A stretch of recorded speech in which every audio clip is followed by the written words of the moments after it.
Jaz bom predstavil nekatera izhodišča za program na področju visokega šolstva, znanosti in tehnologije.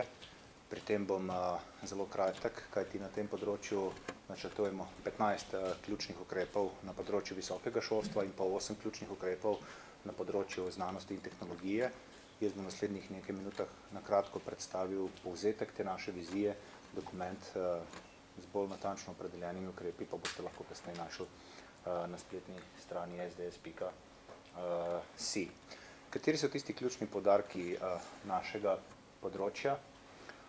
Zelo pomembno je, da bi v naslednjem obdobju dosegli to, da se ustvarijo pogoje, pod katerimi ta sfera, se pravi visoko šolstvo, znanost in pa tehnološka politika, ne bosta sama sebi namen, ampak bosta v naši družbi igrala tisto vlogo, ki jo igrajo seveda v vseh uspešnih, razvitih, konkurenčnih družbah v Evropi in tudi širše, se pravi, da bo prispevala k naši blaginji, k naši konkurenčnosti in tako naprej, in pri tem bo seveda treba tudi doseči to, kar do zdaj nam še ni nekako zares uspelo, da se bo njeno delovanje močneje prepletlo z potrebami in z delovanjem njenih ključnih uporabnikov, in to so ta hip za nas predvsem študentje in pa gospodarstvo. Nadalje potrebno bo doseči to, da bomo omogočili veliko raznolikost in pa dostopnost, tudi dostopnost ponudbe študijskih programov in institucij, vendar pa to seveda ne sme biti stihijsko, samo sebi namen, ampak bo treba ob tem nedvomno spodbujati odličnost. Moramo biti ambiciozni, za nas povprečje preprosto ne sme biti dovolj. Še en pomemben poudarek, želimo podpreti nastanek drugačne univerze, drugačne od teh, ki jih poznamo danes v Sloveniji, ki so klasične, tradicionalne univerze, ki izhajajo nekako iz preteklosti. Se pravi, gre za univerze, ki se bo svojo dinamičnostjo, neposredno vpetostjo v mednarodni akademski prostor, z odličnostjo na vseh področjih, v bistvu ne samo z raziskovalno in pedagoško, ampak tudi s poslovno in tako naprej, uvrstilo ob bok najboljšim evropskim univerzam in hkrati seveda postalo tudi zgled za ostale slovenske univerze. Kateri so ključni cilji, ki jih želimo doseči na področju visokega šolstva? Želimo izboljšati kakovost visokošolskega študija. To bomo dosegli na različne načine, med drugim tudi z doslednim uveljavljanjem objektivno preverljivih standardov prek sistema akreditacij in evalvacij, to je prva zadeva. Se pravi, tukaj ni prostora za diskrecijo, standardi morajo biti objektivni, jasno preverljivi in pa seveda s spodbujanjem odličnosti prek stimulativnega financiranja. Financiranje na področju visokega šolstva ta hip ni nikakor povezano pravzaprav z ničemer, odvisno je od preteklega financiranja, povezano niti z obsegom vpisa, kar ni najboljša rešitev, še najmanj pa ne z kakovostjo ali pa odličnostjo pedagoškega procesa. Želimo doseči usklajenost profilov diplomantov s potrebami slovenske družbe, ne samo v smislu formalne zaposljivosti diplomantov, ampak tudi v smislu večje usklajenosti med kompetencami diplomantov in seveda med potrebami po kompetencah na trgu dela, tisti, ki so dejansko potrebne. Želimo okrepiti avtonomijo, enako kot na področju osnovnega in srednjega šolstva, se pravi avtonomijo v visokem šolstvu, ampak hkrati nekaj, kar ta hip pogrešamo, tudi se pravi s pravicami prihajajo tudi obveznosti, se pravi okrepitev družbene odgovornosti visokošolskih institucij. Predlogi do zdaj, kot smo jih zasledili se strani večine teh inštitucij, so šle zelo močno v smeri pravic brez obveznosti, mi pa se seveda zavedamo, da te inštitucije morajo igrati svojo vlogo in od tega nikakor ne smemo odstopati. Te inštitucije morajo na tak način tudi ravnati.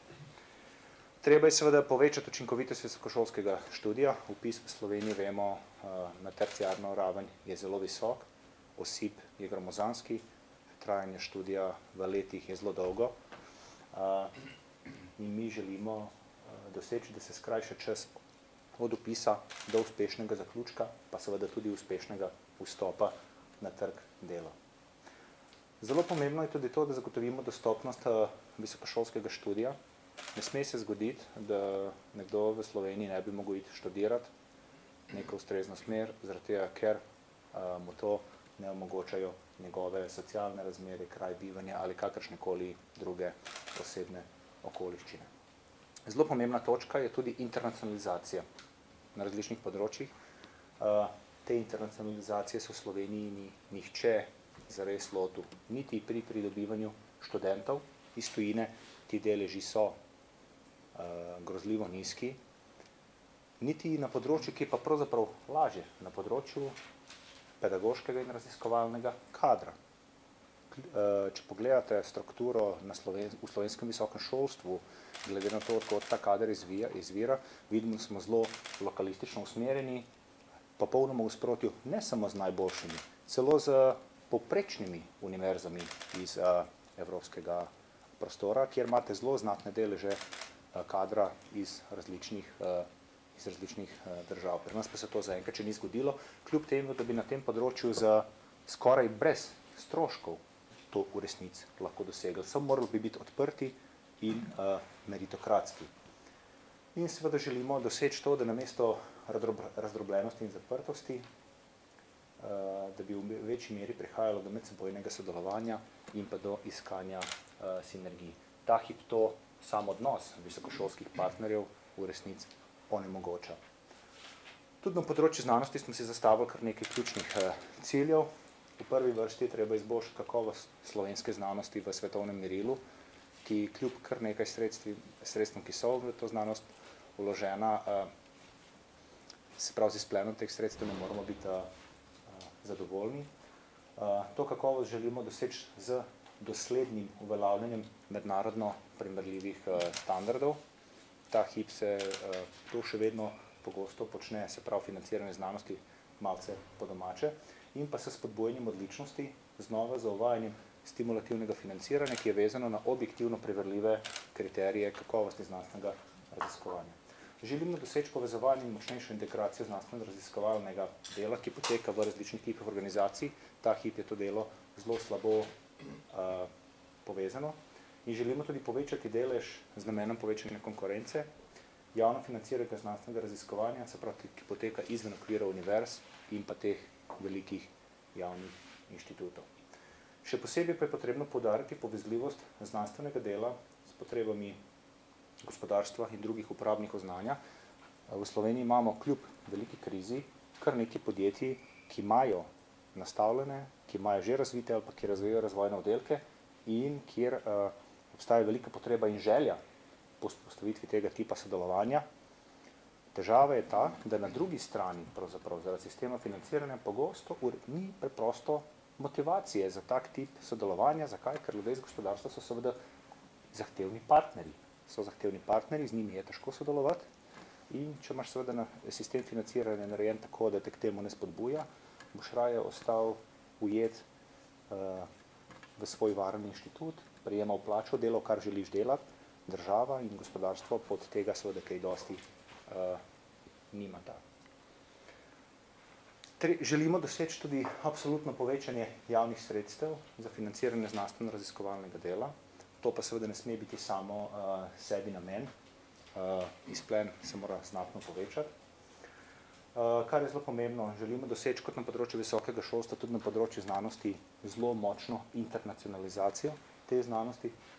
Še posebej se stimuliranje povezovanja z najboljšimi svetovnimi inštituti, ta hip tega ni dovolj. Predvsem pa, kar je prvi pa najcenejši korak, z odpiranju zaposlovanja kakovostnih tujih raziskovalcev v slovenskih raziskovalnih organizacijah. Nekaj malega poskusov v tej smeri je bilo, rezultati so bili zelo dobri, nažalost pa to v slovenski znanosti ni postal trend. Zelo pomembno je doseči dosledno upoštevanje meritokratskih kriterijev pri financiranju znanstvenega dela. V prvem koraku bo to treba doseči z zaostritvijo pogojev za vodenje temeljnih, ciljnih in aplikativnih projektov, ki so na nekaterih področjih tako nizki, da jih pravzaprav izpolnjuje skoraj vsakdo.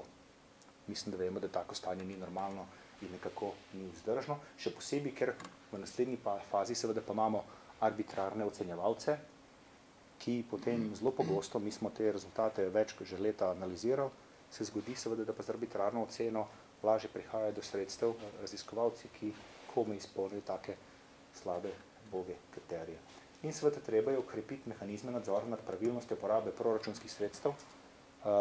Če boste gledali kakšna poročila računskih sodišč o pravilnosti porabe teh sredstev na javnih inštitucijah, boste videli, da je tukaj cel kup nepravilnosti, nekatere so včasih kar šokantne in seveda ta nadzor je treba močno okrepiti.